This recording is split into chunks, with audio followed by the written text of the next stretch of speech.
La miséricorde du Seigneur, à jamais je la chanterai. La miséricorde du Seigneur, à jamais je la chanterai.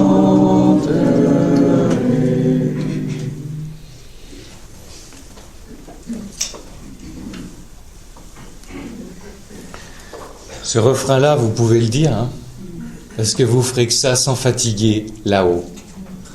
Puisque Jésus dit à Faustine, là-haut, quand au bout de milliards d'années on aura glorifié la miséricorde, on aura l'impression que ça ne fait que commencer.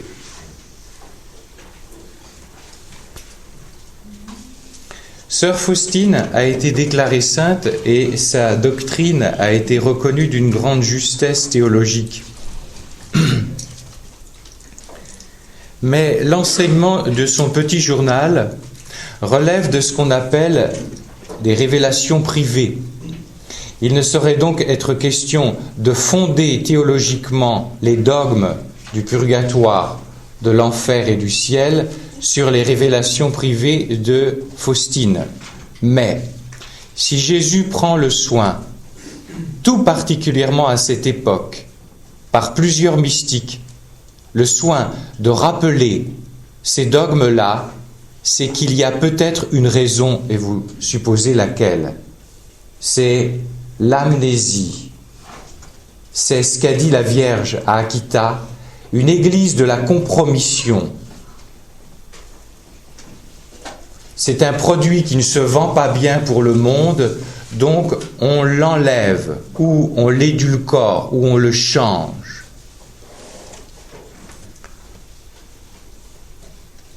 Tout d'abord, le purgatoire. On pourrait donner ce titre, pardonnez-moi,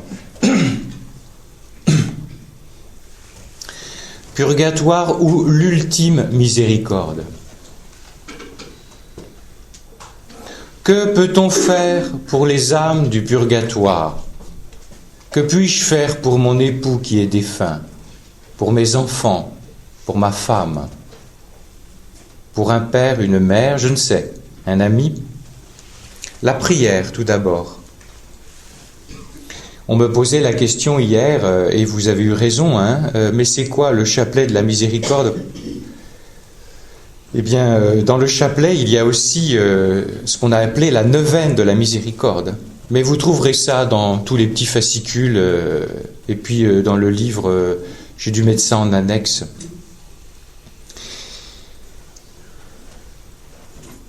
Et il se trouve que dans les neuvaines, le 8e jour de la neuvaine de la miséricorde, donc qui nous prépare à la fête de la miséricorde qui est le premier dimanche après Pâques. Jésus demande qu'on prie ainsi. Aujourd'hui, amène-moi les âmes qui sont dans la prison du purgatoire et immerge-les dans l'abîme de ma miséricorde, que les flots de mon sang rafraîchissent leur brûlure. Toutes ces âmes me sont chères, et encore une fois, elles s'acquittent envers ma justice. Il est en ton pouvoir de leur apporter quelque soulagement. En ton pouvoir, j'ai envie de dire, d'accélérer la justice. De l'amour qui vient du cœur de l'homme, ce rien de rien, et qui peut faire accélérer la justice de Dieu. Et même chez certains mystiques, c'est une accélération, je peux vous dire, turbo. Vous connaissez peut-être l'épisode de Marthe Robin. Sa maman meurt à la clinique, je crois. On ramène le corps de maman et le père Finet est témoin d'un dialogue entre l'âme de la maman de Marthe et Marthe. Et elle dit à la fin: tu peux partir, maman, tu peux partir dans les voies du ciel. Et Père Finet demande, mais qu'est-ce que Dieu m'a demandé de faire plusieurs mois de souffrance pour que ma mère je fasse le purgatoire de ma mère. C'est fou ça. Ça dit quelque chose de très grand. Vous entendez? Quand on va arriver au ciel, hypothèse suivante. Un papa dans une famille qui mange du curé ou l'en bouffe, qui tape sur l'église et tout ça. Toute la famille a été éduquée ainsi. Le fils se convertit. Il travaille pour la conversion de son papa. Le papa apparemment ne se convertit pas durant toute sa vie. Mais je vous ai dit qu'il n'y a aucun déchet de prière. Tout se jouera dans le passage. Et au ciel, que va-t-il se passer quand le fils va à nouveau mourir? Après son père, ils vont se retrouver. Et ils vont bien sûr se tomber dans les bras l'un de l'autre. Et le fils va dire à son père, « Oh papa !» Et le père va dire à son fils, « Oh mon fils !» Et il va le rajouter, « Oh mon père !» Il va dire au fils, « Oh mon père !» Car le fils a été père de son père dans l'ordre de la grâce. Quelque chose d'étonnant. D'étonnant. Voilà pourquoi l'Écriture appelle la nouvelle Jérusalem, Jérusalem ma mère. Car là-haut nous découvrirons les enfantements mutuels, dépassant les règles de la nature. Normalement, c'est une mère qu'enfante le fils. Je ne crois pas que ce soit dans l'inverse. Et donc la prière est extrêmement importante. Alors, la prière des prières, c'est la messe. Les jeunes générations de catholiques, et j'en fais partie, donc on n'a pas été habitués à dire des messes, parce qu'on est un peu près de notre pognon, donc on se dit tout ça c'est du pognon perdu. Non, c'est du pognon gagné. Surtout qu'aujourd'hui, je vous signale que les banques, dans les années qui viennent, il n'y a rien de prophétique dans ce que je vous dis. Placez-les bien, on en reparlera. Vous verrez, ça va venir très vite. Les jeunes générations ont perdu cette bonne habitude d'offrir des messes. Je vous ai un peu décrit avec humour comment moi je me suis fait un peu gifler pour pas oublier de demander des messes, pour demander des retraites et pour remercier pour les retraites. La messe est la prière la plus puissante pour les âmes du purgatoire. Pourquoi? Parce que c'est le mystère pascal qui est célébré en réalité. C'est la réalité même du salut qui est donnée. Quand vous avez des défunts, est-ce que vous pensez? Voilà. Supposons que mon mari s'appelle, je ne sais pas, Jules ou je ne sais quoi. Jules, dans le sang de Jésus, je te plonge.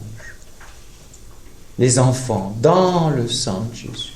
Il n'y a pas besoin d'apprendre des prières et de chercher dans des livres des prières. Tes mots, tout simple, ça parle au bon Dieu. Sinon, il va dire, je ne comprends pas ce que tu dis. À la fin de son postulat, le 29 avril 1926, sœur Faustine est visitée par une religieuse défunte. C'est à se demander s'il n'y a pas que des religieuses au purgatoire. Quand on lit Faustine, c'est étonnant le nombre de... Bon, ça se comprend parce que c'est une religieuse. Mes sœurs, prenez ça bien avec humour. Et vous inquiétez pas parce que les prêtres, c'est encore pire. Vous allez voir tout à l'heure.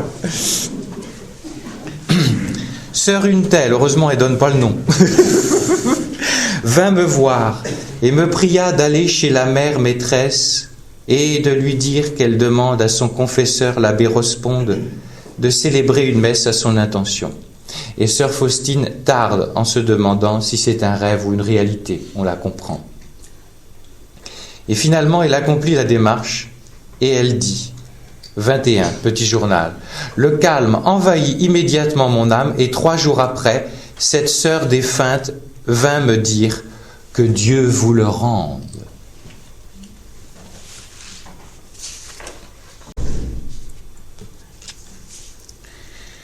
l'obéissance et les petits sacrifices.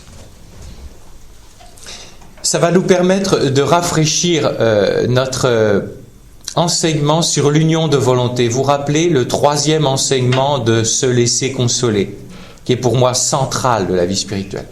Je te le redis, j'insiste. Tiens, d'ailleurs, je fais une parenthèse. Si vous dites, la vache, ça fait... c'est consistant votre affaire, hein? C'est pire que le pudding anglais, votre truc, hein? C'est que vous n'avez pas entendu ceci. Moi, je n'ai pas beaucoup de temps pour vous dire les choses. Je ne peux pas prendre de gants. Et il faut couper. Ma mère vient de se faire opérer du cancer hier. Eh bien, il a coupé. Et si le médecin dit « Oh mais non, je vous aime tellement, je vais effleurer, je vais couper », eh bien, il faudrait le mettre en justice. Et vous voudriez que moi, je fasse un travail de médecin à demi ? Bien. Il y a une vérité, voilà. Dans un monde et une église où il n'y a pas de vérité. Il y a une vérité. Ensuite, quand j'ai dit ça, n'oubliez pas ce que je l'ai répété à plusieurs fois. Ne cours pas 36 lièvres à la fois. Le Père Joël, il enseigne tout ça, mais il court qu'un lièvre et il accepte humblement, parce que c'est une question d'humilité, de ne pas vouloir embrasser tout en même temps, parce qu'on ne le peut pas. Voilà. Alors quand on a reçu ça, c'est extraordinaire. J'avance, et puis après l'Esprit Saint, il n'est pas manchot, il va me donner de cueillir une chose que j'ai reçue dans cette retraite ou avec un autre prédicateur, peu m'importe. Dieu n'est pas limité par une personne. Ça va, ça? Ce qui fait que ça va vous rendre chez vous extrêmement relax. J'ai qu'un lièvre à courir. T'imagines la fatigue? Parce que je te signale, les lièvres, ça court vachement vite. Hein. Je crois que tu vas plutôt être dératé. Hein. Et donc, je vous le redis, même des choses exigeantes ou qui... Alors, après, il y a aussi une chose. Je suis un pécheur. Et donc, ce n'est pas un être de cristal qui vous parle. Si vous n'avez pas la simplicité de me pardonner de n'être qu'un homme, même si j'ai la volonté de servir l'esprit, on ne s'en sortira jamais. Prenez tout. C'est un package. Je suis désolé. Il y a du bon Dieu, il n'y a pas du bon Dieu. Voilà. Mais l'intention est droite de vous donner le bon Dieu. C'est ça qu'il faut voir. Et donc, repartez avec ça, puisque c'est notre dernière conférence. Hein. Un seul petite chose. Et je vais m'y atteler, attention, pas pendant 3 jours. Des mois. Des mois. Je reviens à ce que je disais. Je vous disais que nous allions revisiter l'enseignement sur la conformité à la volonté divine. Elle est si importante qu'elle semble avoir plus de poids sur le cœur de Dieu que tous les sacrifices réunis. Il y a un bel exemple dans la vie de Faustine. 9 juillet 37, Faustine reçoit à nouveau la visite, ah mince, encore une religieuse, décédée. Elle m'a demandé un jour de jeûne et d'offrir à son intention ce même jour tous mes exercices spirituels. J'ai répondu que je le ferais. J'ai demandé à la mère supérieure de m'autoriser à jeûner parce que la défunte me demande de jeûner. Ce que je n'ai pas obtenu de ma mère sup. Parce que je suis malade. Réalisme de la supérieure. Voilà. Tout le monde n'est pas appelé au jeûne ici.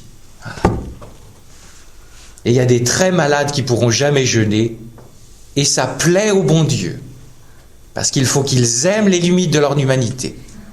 On revient à cette histoire d'union de volonté. Quand je suis rentré à la chapelle, j'entendis ces paroles. Intéressant ça. Si vous aviez jeûné, ma sœur, j'aurais obtenu ce soulagement ce soir seulement. Mais grâce à votre obéissance qui vous a empêché de jeûner, j'ai obtenu ce soulagement immédiatement. L'obéissance est une grande force. C'est le ciel qui parle. Après ces paroles, j'entendis « Dieu vous le rende ». Ça doit être une parole de religieuse parce qu'elles se disent le mot là-haut. Vous trouvez ça dans le petit journal 1185-1187. Oh, quelque chose de fort.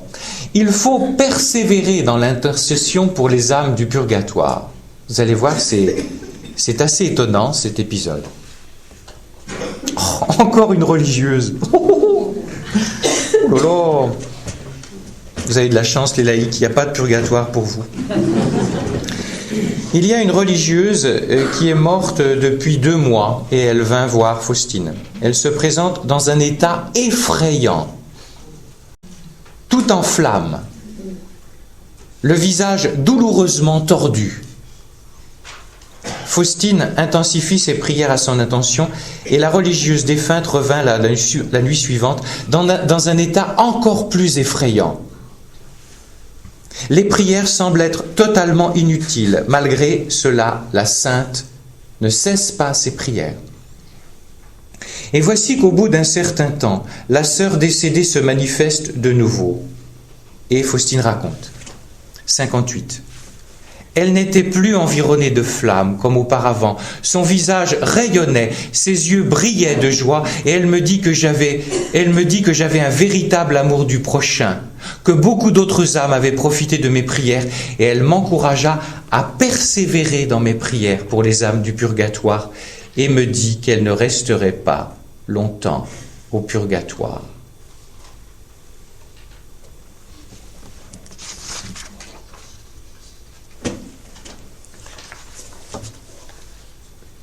Je vous parlais des derniers soins palliatifs, oui, pour les agonisants, mais les derniers des derniers, c'est les agonisants du bonheur au purgatoire.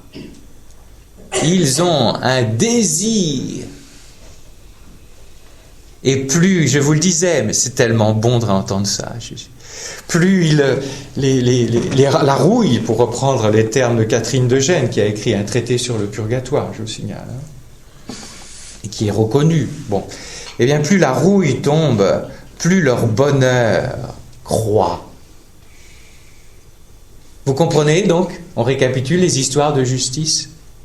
Si Dieu ne faisait pas justice au purgatoire, alors il laisserait ses créatures tant aimées dans des petits bonheurs de prise unique. Comprends ça. Et c'est parce qu'il nous aime infiniment qu'il veut pour nous un bonheur infini. Et donc Saint Justice vient enlever les obstacles au bonheur afin que tu aies accès progressivement au top du bonheur. Et au purgatoire, il y a collaboration de l'homme avec la grâce. Et si vous voulez comprendre des choses du purgatoire, vous l'avez peut-être compris par expérience dans ce qu'on appelle les purifications passives, traitées par Jean de la Croix. Jean de la Croix dit, le purgatoire, on peut le vivre dès cette terre avec les purifications passives. C'est-à-dire, en fait, on souffre et on s'abandonne. Attention, les gens disent parfois, à la suite d'une sépulture, par exemple, la personne est morte d'un cancer douloureux, tout ça, ou je sais pas quoi, elle a beaucoup souffert. Oh, madame, cette dame-là, ou ce monsieur-là, il a fait son purgatoire sur la terre. Faux, archi faux. Ce n'est pas le package de souffrance qui fait le purgatoire, c'est la manière de le vivre. Car on peut vivre une souffrance dans la révolte et cela augmente la souffrance et cela ne purifie pas. Si tu veux avancer la vitesse turbo, je vais te dire, tu vas découvrir de plus en plus que c'est pas dans ce que tu fais que tu vas enclencher la vitesse turbo, je peux te dire. Saint Vincent de Paul, les saints ont plus fait par leur pâtir que par leur agir. Le saint de la charité, le saint de l'agir. Et vous verrez dans votre vie, il y a, si vous vous laissez faire par l'Esprit, il y a une bascule si bien décrite par Thérèse d'Avila, passage des 3e au 4e demeures. où elle a une expression étonnante. Elle dit, les âmes qui vont pas basculer dans les quatrièmes demeures, c'est qu'ils n'acceptent pas que leur raison délire. Intéressant, hein, comme diraient les jeunes. Mais c'est du délire, mon père. Faut que ça délire. C'est-à-dire que ce n'est plus toi qui organise ta vie spirituelle. Tu te laisses balloter, la petite balle de Thérèse. Et alors se passe une emprise de l'Esprit Saint. C'est très simple. Il me dit, ah tiens, tu te laisses faire, tu me laisses les rênes, ben, je les prends. Moi j'ai vécu quelque chose de ça, je dis ça sans prétention parce que je l'accueille comme une très grande grâce. Ça fait 2 ou 3 retraites que ça vient. Où pour moi c'est la plus belle retraite que j'ai vécue de ma vie. Pas parce que vous êtes sympathique, hein. C'est parce que il m'a semblé être une petite balle, davantage du moins. Oui, n'allons pas plus loin pour la prétention. Davantage une petite balle. Tu veux ça la nuit, c'est ton problème, c'est toi qui le veux. Tu veux ça le jour, c'est ton problème. C'est la première retraite de ma vie où je ne compte pas les jours. Vous ne pouvez pas savoir ce que ça veut dire pour moi. Ça veut dire que vous êtes dans la vie. Ça veut dire que vous vivez. Ça veut dire que vous êtes libre du moi. Non, celui qui a reçu les plus beaux fruits de cette retraite, je sais qui c'est. Et j'espère que chacun peut dire la même chose. Parce que la grâce est propre. Très propre même. L'enfer. L'enfer, virgule, une miséricorde, point d'interrogation.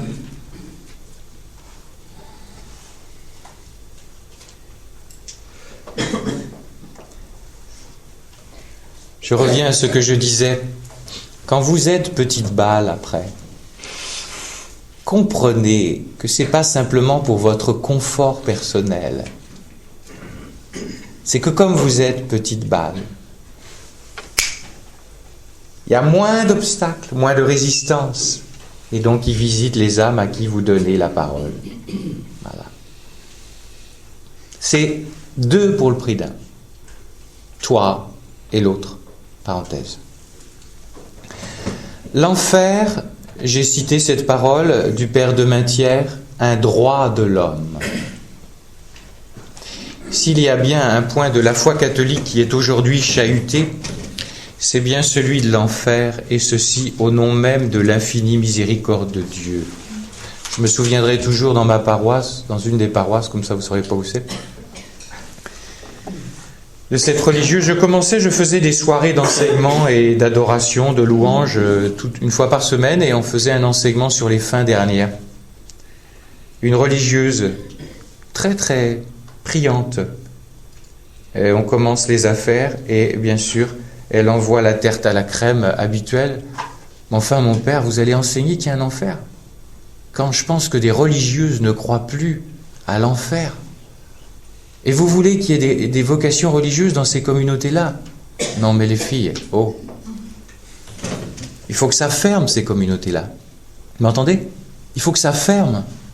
Parce que si vous aviez lu les paroles de Jésus à Faustine, et c'est au début du 20e, en disant « Je ne suis pas aimé dans les communautés religieuses ».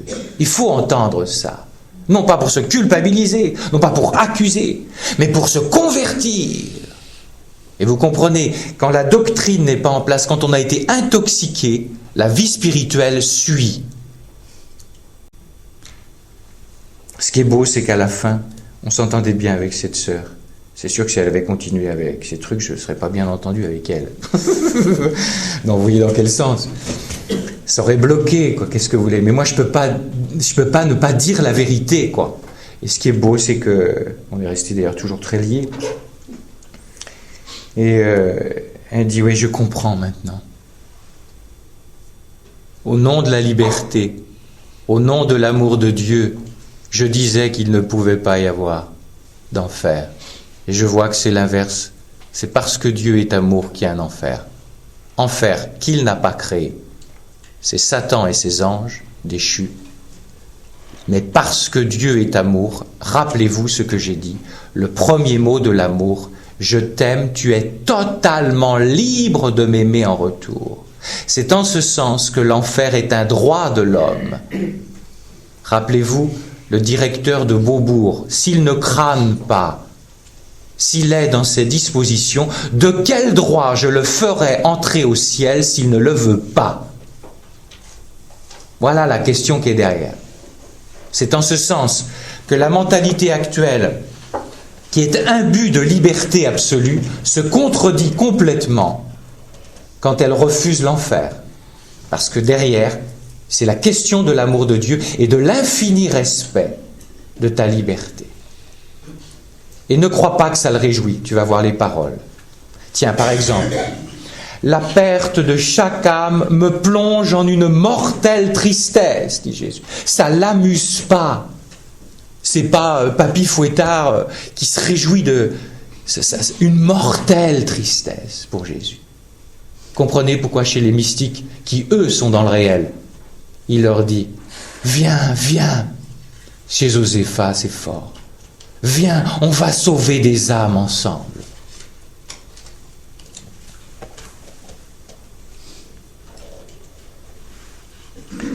L'enfer est un droit de l'homme. Dieu serait-il vraiment l'amour s'il nous mettait au ciel de force? Je vous signale que le grand saint Thomas d'Aquin dit que dans l'enfer, il y a de la miséricorde. Vous m'entendez? J'ai découvert ça récemment. Il dit dans la damnation même des réprouvés, la miséricorde apparaît non pour une relaxe totale, mais pour une certaine atténuation, car Dieu punit en deçà de ce qui est mérité. Vous m'entendez? Même l'enfer, ce sera en deçà de ce qui est mérité. Même l'enfer a de la miséricorde, enseigne le grand Thomas d'Aquin. Somme théologique 1, question 21, alinéa 4.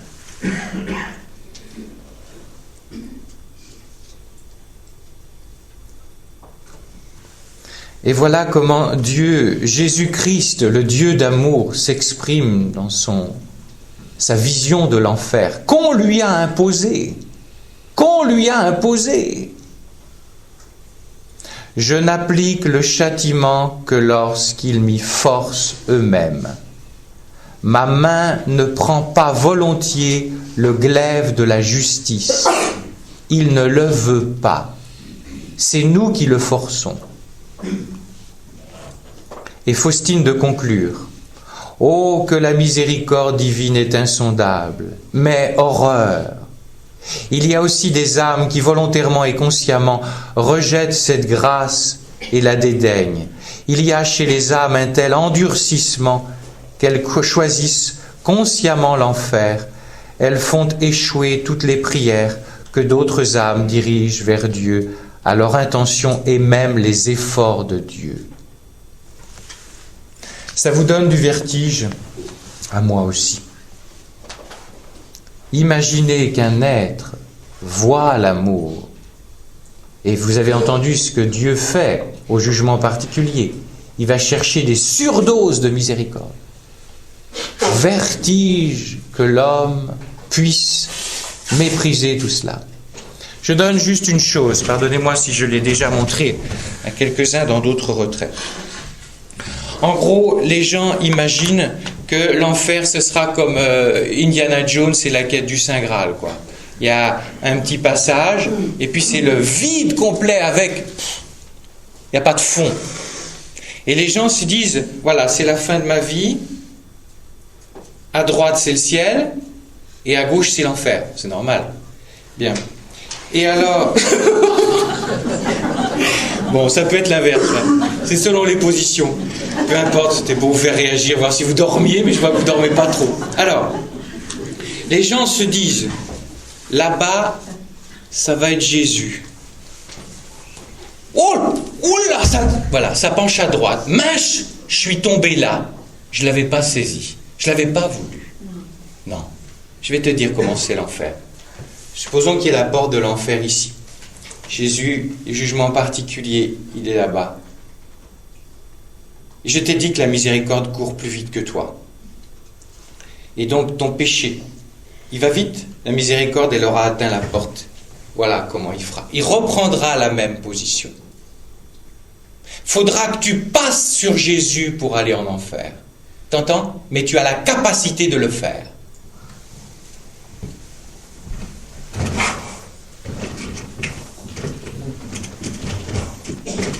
Alors, je vous propose une chose, puisque Faustine lui est arrivée la même chose qu'à Lucia et Jacinta, à Fatima.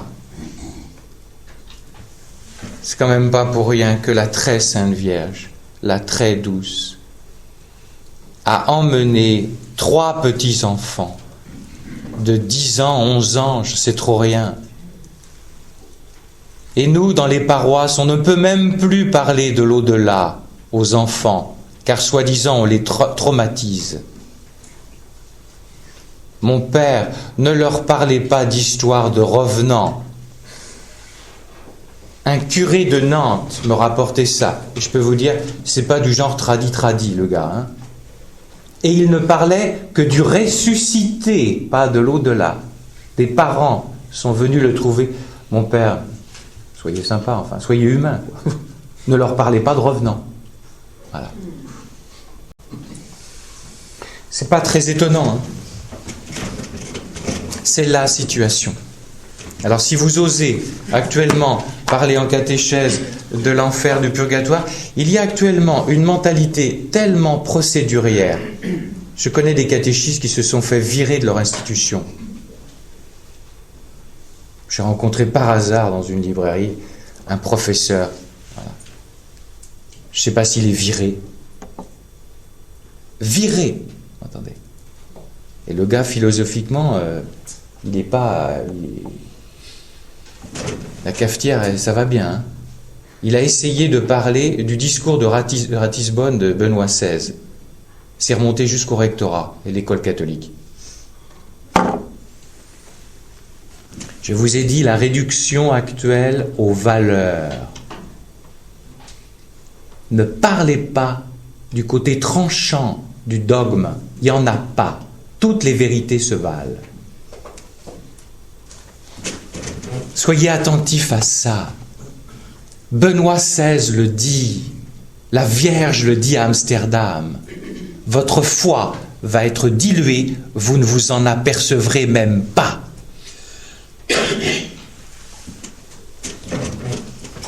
Et donc, la petite Jacinta, petite Lucia, ont vu l'enfer, mais accompagnée de maman Marie. Donc ça fait moins peur.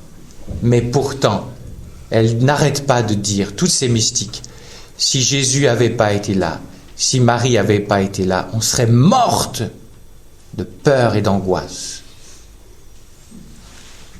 Alors, allons-y. Vous prenez le train ? Petite visite en enfer. Mais ça ne va pas durer longtemps. Non seulement Faustine est introduite par une expérience mystique dans l'enfer pour dire au monde que l'enfer existe.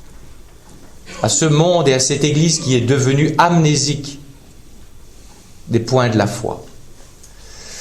Et vous savez ce qu'il dit ? Il ne dit pas « Allez, viens, on va faire un tour ». Il lui donne l'ordre d'écrire. C'est solennel. Écoutez ça. Moi, sœur Faustine, par ordre de Dieu, j'ai été dans les gouffres de l'enfer pour en parler aux âmes et témoigner que l'enfer existe. Voilà. J'écris cela sur l'ordre de Dieu pour qu'aucune âme ne puisse s'excuser disant qu'il n'y a pas d'enfer ou que personne n'y a été et ne sait comment c'est. Et écoutez ce qu'il rajoute. J'ai remarqué une chose, qu'il y a là-bas beaucoup d'âmes qui doutaient que l'enfer existait. Que dire alors des âmes qui, patentées par l'Église, enseignent que l'enfer n'existe pas?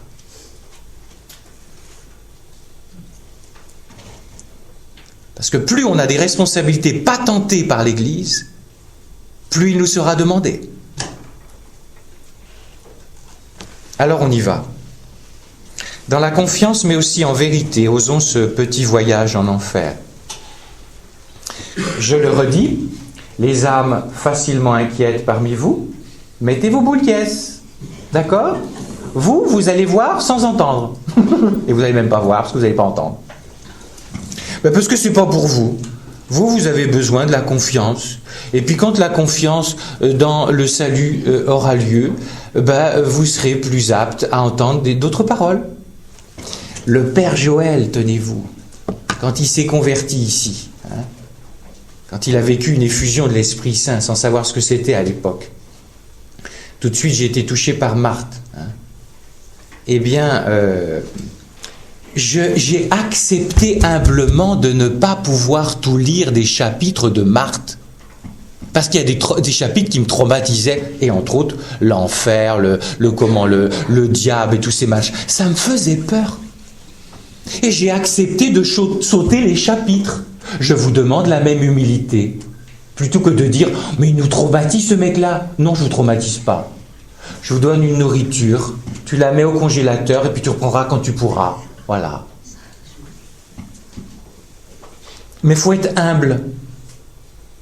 Il faut être humble pour accepter de ne pas tout avaler. On y va. Mettez votre ceinture.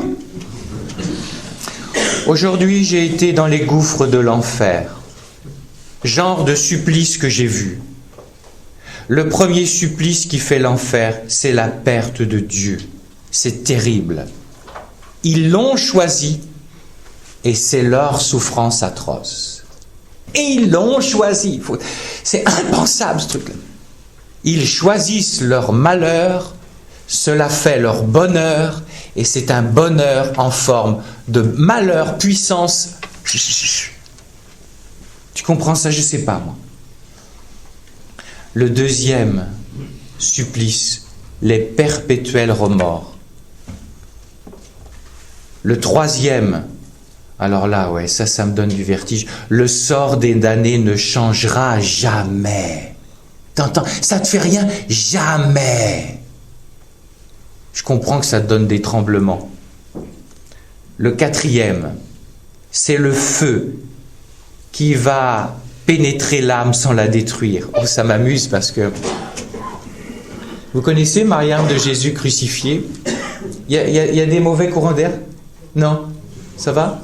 Ah d'accord. C'est moi qui vous ai rendu malade, je le vois bien. Je sais pas, hein, Jean-Paul, je suis pas compétent dans ces trucs. J'arrive pas. Merci Jean-Paul. Oui, je viens de terminer la biographie de Mariam de Jésus crucifié, quand même sainte. Alors là, le surnaturel dans cette vie-là. Et alors, le Satan lui apparaît en feu, avec des flammes. Et elle l'appelle le grand roussi, ou le grand cramoisi, je sais pas quoi. Je trouve ça extraordinaire. Elle lui parle, elle l'envoie paître, c'est à mourir, un petit bout de bonne femme. Oh, écoutez, le plus extraordinaire, donc elle est palestinienne. Et elle est envoyée, elle a été abandonnée par ses parents, elle a été envoyée chez un membre de famille ou des amis. Il est musulman et à table le soir, lui c'est un musulman hard et il lui demande de renier sa foi. Elle n'accepte pas et le couple,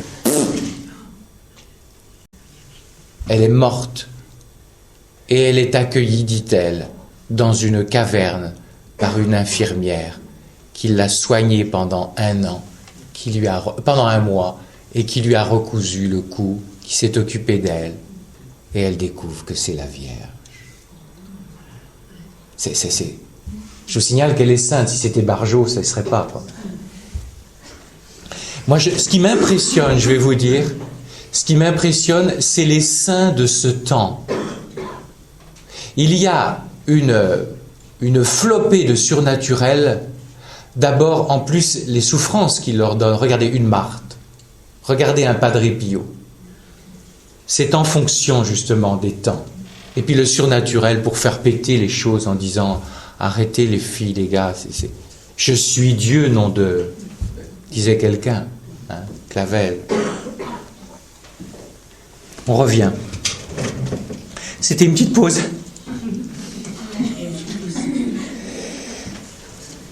C'est un terrible supplice que ce feu, et c'est un feu purement spirituel allumé par la colère de Dieu. Vous voyez, encore des trucs, hein. On ne peut pas court-circuiter ces paroles-là. Le 5e supplice, ce sont les ténèbres continuelles et une terrible odeur étouffante. Et malgré les ténèbres, les démons et les âmes damnées se voient mutuellement et voient tout le mal des autres et le leur. Le 6e supplice, c'est la continuelle compagnie de Satan. Le 7e supplice, un désespoir terrible, la haine de Dieu, les malédictions, les blasphèmes. Vous savez, là-haut, c'est pas comme chez les inconnus. « Salut, tu vas bien ?» Non, pauvre tarte. Et je ne suis que modéré dans les malédictions. Vous voyez, c'est des vraies malédictions, continuelles, blasphèmes contre Dieu. Ce sont des supplices que tous les damnés souffrent ensemble, mais ce n'est pas la fin des supplices. Il y a des supplices qui sont destinés aux âmes en particulier, ce sont les souffrances des sens. Chaque âme est tourmentée d'une façon terrible et indescriptible par ce en quoi ont consisté ses péchés. Il y a de terribles cachots, des gouffres de torture, où chaque supplice diffère de l'autre. Je serais morte à la vue de ces terribles souffrances si la toute-puissance de Dieu ne m'avait soutenu. Que chaque pécheur le sache, il sera torturé durant toute l'éternité par les sens qu'il a employés pour pécher. Je ne peux pas taire ça. Elle est sainte. Ça a été lu par les experts. C'est reconnu. C'est donné pour ce temps. Je le redis, pas pour faire peur. Nous ne revenons pas à une religion de la peur, mais une religion du sérieux de la liberté humaine.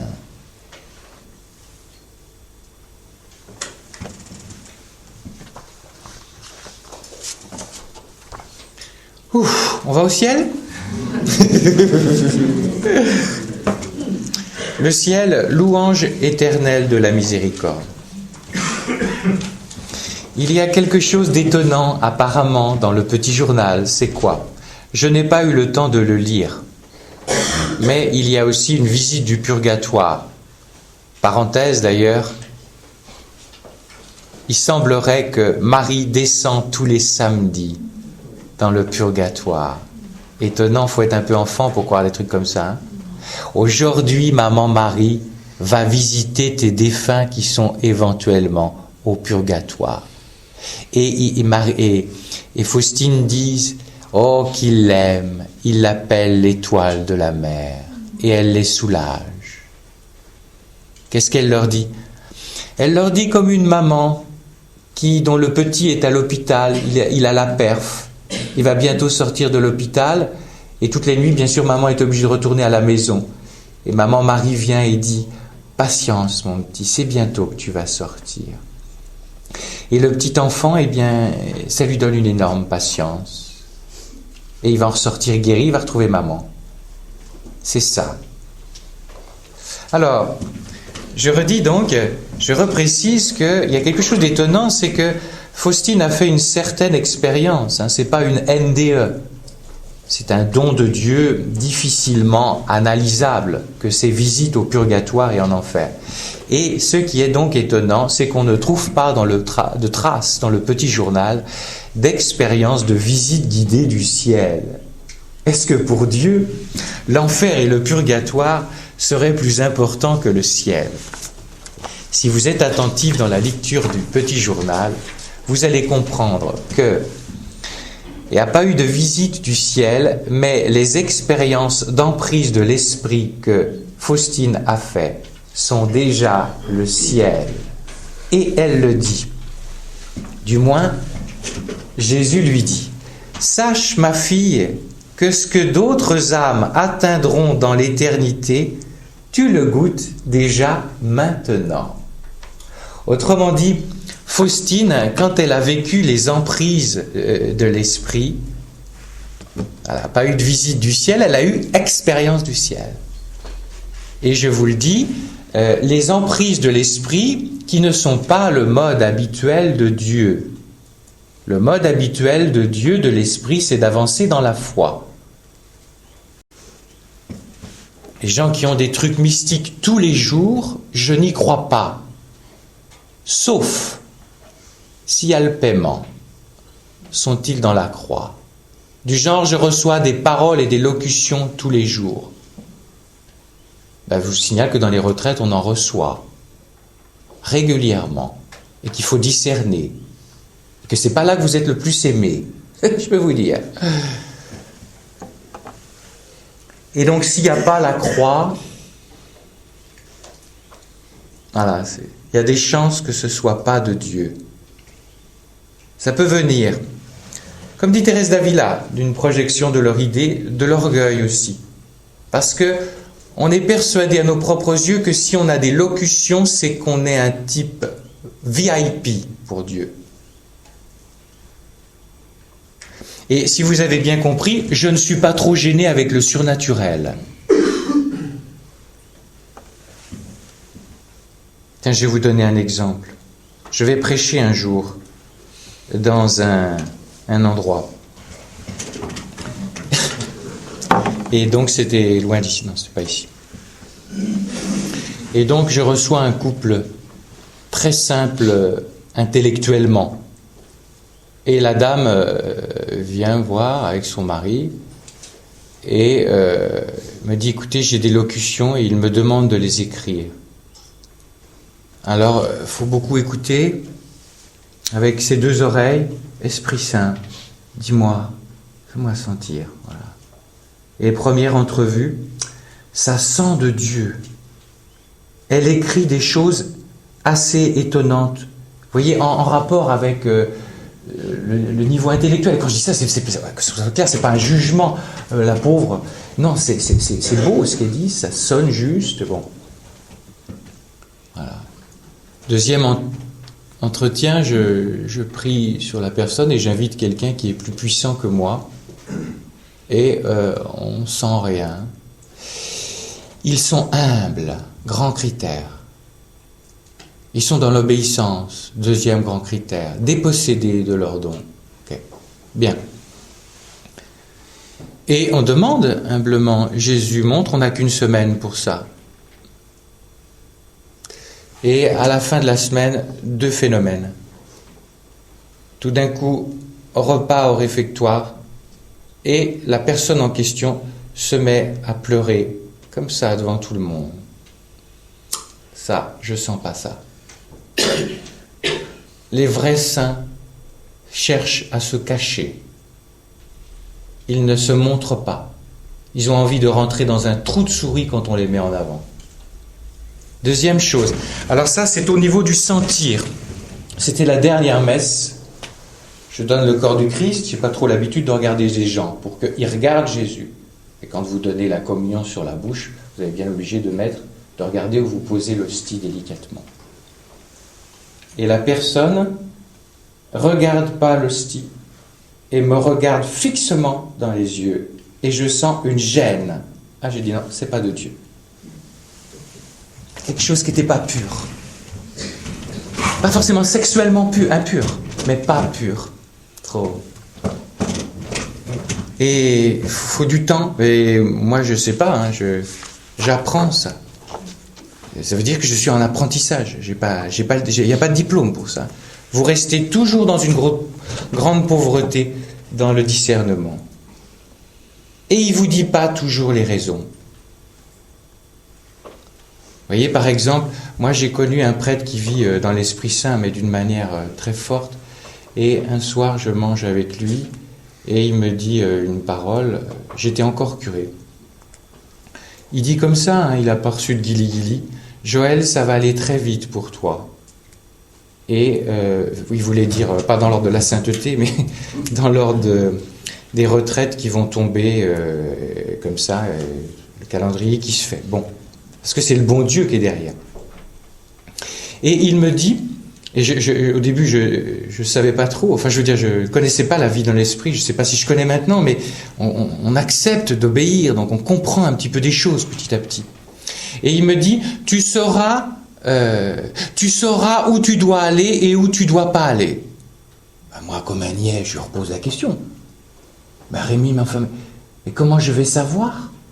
Et il ajoute, la seule parole, tu le sauras par toi-même. Tu parles que tu es avancé avec ça. C'est extrêmement important, parce que ça s'appelle le discernement de l'esprit. Faustine, Jésus dit à Faustine, je suis le premier directeur de ton âme. Le prêtre n'arrive qu'en second. Ceci veut dire, n'avance pas sur la vie dans l'esprit tout seul, mais considère que ce n'est pas l'autre, si saint soit-il, qui va discerner l'esprit à ta place. Il faut que tu apprennes en premier et ensuite que tu remettes cela dans l'obéissance. La parenthèse est un peu longue, mais cela peut vous aider. Et je vais prêcher dans un endroit. La dame est contente, plein pot, donc le fruit qui rentre. Sachez que c'est une chose importante dans les communautés religieuses. Et il y en a qui aiment beaucoup ça, le fric. Et donc, avant la fin de la retraite, elle me dit, on reprend date pour l'année prochaine. Alors moi, comme j'avais le mot du père, je ne savais pas trop comment faire. Ben, je dis, écoutez, on va pas prendre date. Laissez-moi du temps pour savoir, pour respirer. Voilà. Et après, comment ça se passe? Le père Joël, il a des écritures en lettres dorées. N'y va pas, vas-y. Non, rien de tout ça. Vous sentez du côté que ça penche. Et ça vous plaît pas forcément. Et il faut obéir à ça. Et c'est en obéissant, non pas à ce que vous avez envie. La purification du sensible est extrêmement importante pour discerner dans l'esprit. Vous allez obéir et après, qu'est-ce qu'il va faire? Il va faire tomber des écailles des cieux. Il va vous donner d'apprendre. Ah, c'est ça.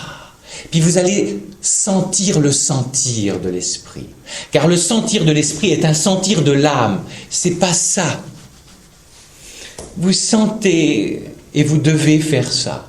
Et vous n'avez pas forcément les réponses. Alors après, les gens, qu'est-ce qu'ils vous disent?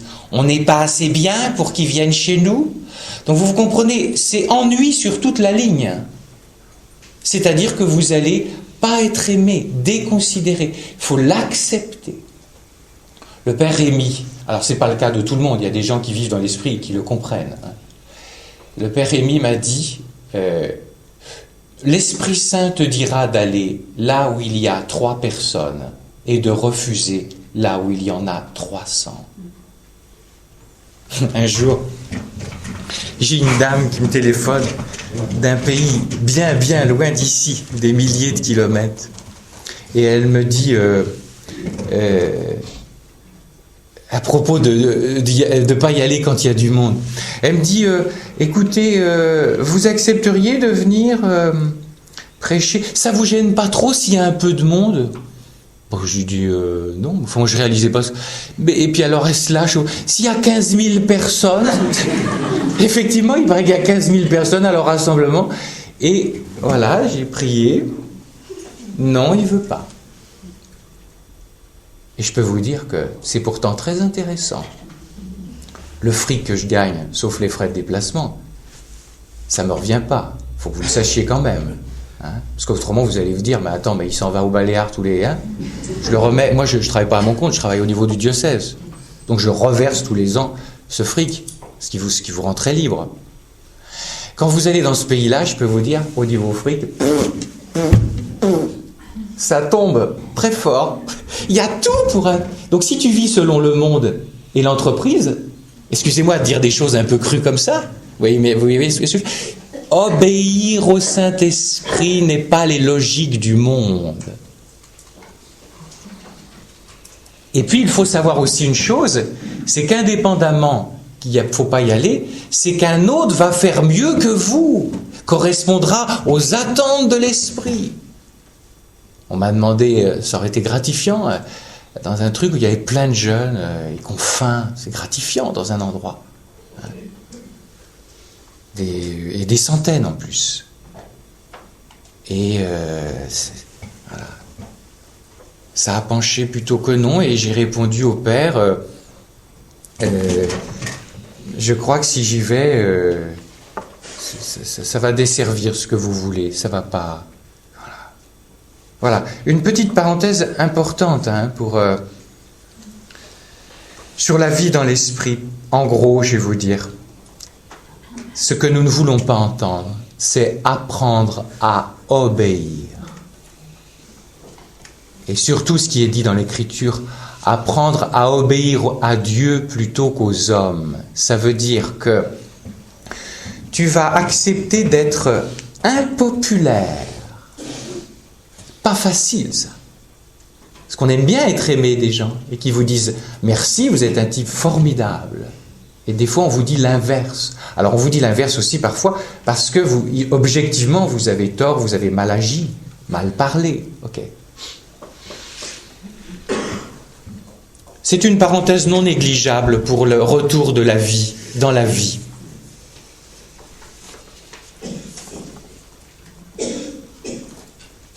Le ciel, il est l'heure. Je vais m'arrêter, je voudrais juste de dire ceci, parce que je m'arrête pour notre chère Thérèse qui doit faire vos cassettes, enfin vos CD, hein, c'est ça, on est passé à un autre stade maintenant. Pour vous montrer à quel point ce qui vous attend au ciel est désirable. Je vous donne, juste pour terminer, excusez-moi Thérèse de dépasser de quelques minutes. Faustine, à un moment, est prise par Dieu. Elle vit une expérience du ciel. Elle a cette expression, je sombre en Dieu. Et alors, après, il y a le retour. Il y a le retour pour vous montrer que le ciel est désirable. C'est une immense souffrance pour elle de revenir sur la terre. Soudain, mon âme fut inondée de la lumière de la connaissance de Dieu. Oh, que ne puis-je exprimer un tant soit peu ce que mon âme ressent près du cœur de la majesté inconcevable. Je ne sais l'exprimer. Seule une âme qui l'a vécu au moins une fois dans sa vie reconnaît cette grâce.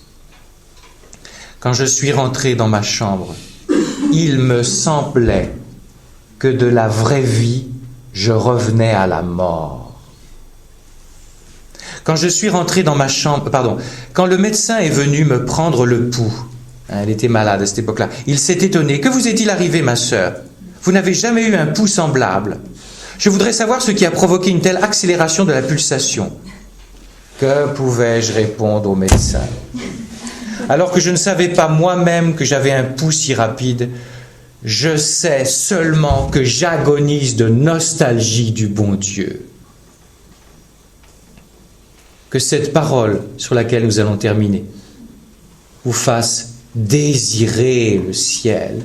Ce qui vous attend est tellement beau. Et vos défunts pour lesquels vous vous lamentez, si vous pouviez expérimenter ne serait-ce qu'une seule seconde de ce qu'ils vous disent, de ce qu'ils vivent, ils vous diraient « Oh, si tu savais comme je suis heureux là-haut !» Alors, sois heureuse de ma joie, de mon bonheur. Et le deuil commence. Je vous remercie beaucoup. J'ai passé une merveilleuse semaine. Je vous propose de rester dans le silence jusqu'à la messe à 11h30. Merci beaucoup. Et nous remercierons aussi le foyer, car vous voyez bien qu'il y avait un petit côté gros camping, et ils ont été d'une grande patience. Et sachez qu'ils vous ont trouvé d'une très grande patience. Je me rends au hall pour ceux et celles qui désiraient